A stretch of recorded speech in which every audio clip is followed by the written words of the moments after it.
Previously on Play Content, Spider-Man the Animated Series' first episode and its symbiote story arc were examined, both available via the card above and description below. This video continues the animated Spidey theme by examining Season 2's 4th and 5th episodes, entitled The Mutant Agenda and Mutant's Revenge respectively. These episodes tell a two-part story in which Spider-Man and the X-Men appear in the same room. What is this, a crossover episode? Yes, it clearly is.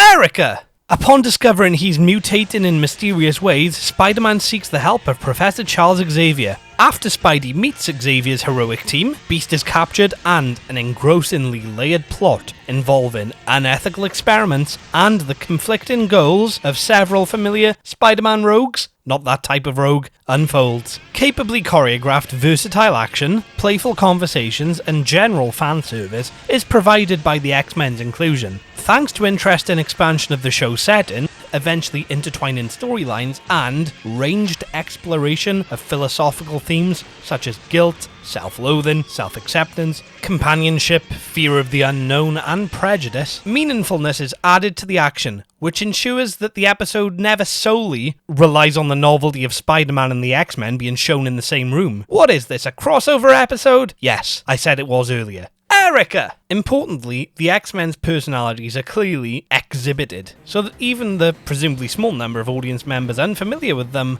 should understand their purpose from these episodes alone. Wolverine's aggression and subdued compassion, Beast's friendly poetic insightfulness, Rogue's playful flirtation, her romantic interest in Spider-Man in spite of, or even maybe because of, his garish mask, is an amusing, tragically underexplored concept. Storm's theatricality, Gambit's charisma and bravery, Jean Grey's understanding, Cyclops' leadership, and Jubilee's existence, or should I say existence, no I shouldn't, are all showcased within these two episodes, with the voice actors from X-Men's then current animated series reprising their roles. On the subject of characterization, Spider-Man's frustration and anxiety at his as yet unclear mutation is openly presented. Displaying flawed behaviour is an important quality of any relatable hero. Depicting this behaviour as understandable and showing it being overcome is equally important, and these criteria are fully met. To reflect this two-parter's focus on teamwork, I've once again consulted Joe to provide some additional analysis. To introduce a clear crossover aspect, here's footage of Joe duetting with Sean Williamson aka Barry from EastEnders at a karaoke event. Here's footage of me doing the same at the same event. This video is now officially a crossover between EastEnders, Extras, Spider-Man the Animated Series, X-Men the Animated Series, and real life. Very ambitious. Something for everyone, not quite enough for anyone. I digress. Joel discussed this episode's appearances from a certain bat glider riding, pumpkin bomb throwing, grotesque mask wearing, hobgoblin type figure whose name escapes me. Power of recording! Strike again!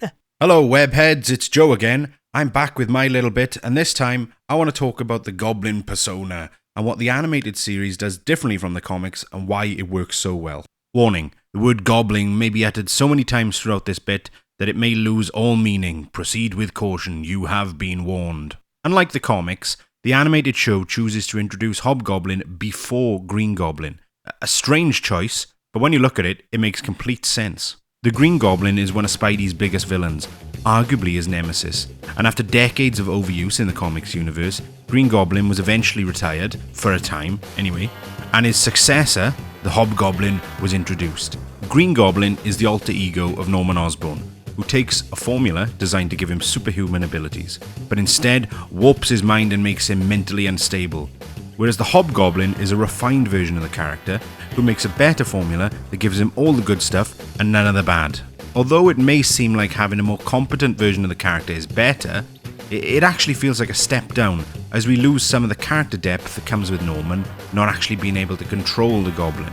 Now we just have a man in a mask flying about trying to kill a guy in a spandex suit. This is where the animated show improves on these characters. Just to recap, Norman creates the Hobgoblin as a way to get revenge on Kingpin. Hobgoblin is fired for his incompetence, and after some back and forth is defeated. Then, later down the line, Norman's in a chemical explosion that warps his mind, turning him into a superhuman when he decides to don the new version of the Goblin moniker, the Green Goblin.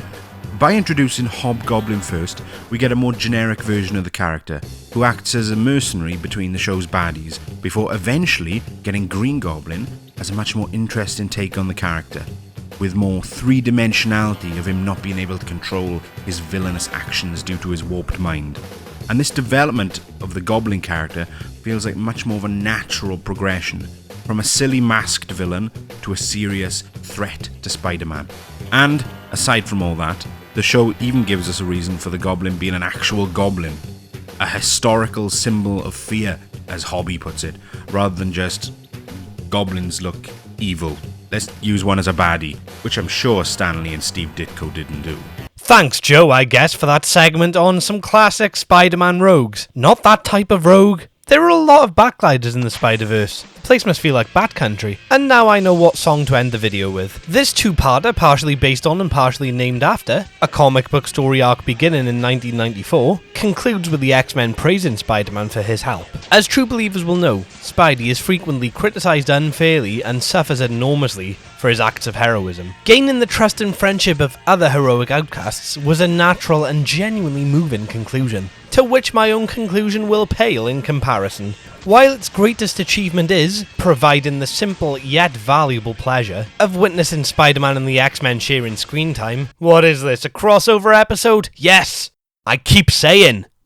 Erica! Thanks to its engaging action, intriguing themes, impressive array of characters, and gripping plot structure, many other strengths are exhibited, with its only faults being occasional animation errors, and brief moments where a certain bat glider riding, pumpkin bomb throwing, grotesque mask wearing, hobgoblin type character whose name I believe is Bat glider riding, pumpkin bomb throwing, grotesque mask wearing man. Should have called him the Hobgoblin. Feels uncharacteristically incompetent, considering he's usually a formidable Spider-Man rogue. Not that type of rogue. True believers are advised to revisit this two-parter. Thanks for watching, and if I don't see you next time, I'll assume you're mutating into an enormous man-spider. In which case you'll be at home more often, and therefore have no excuse to not watch my videos. Apart from the obvious one that you don't like them. There was no need to say that, was there?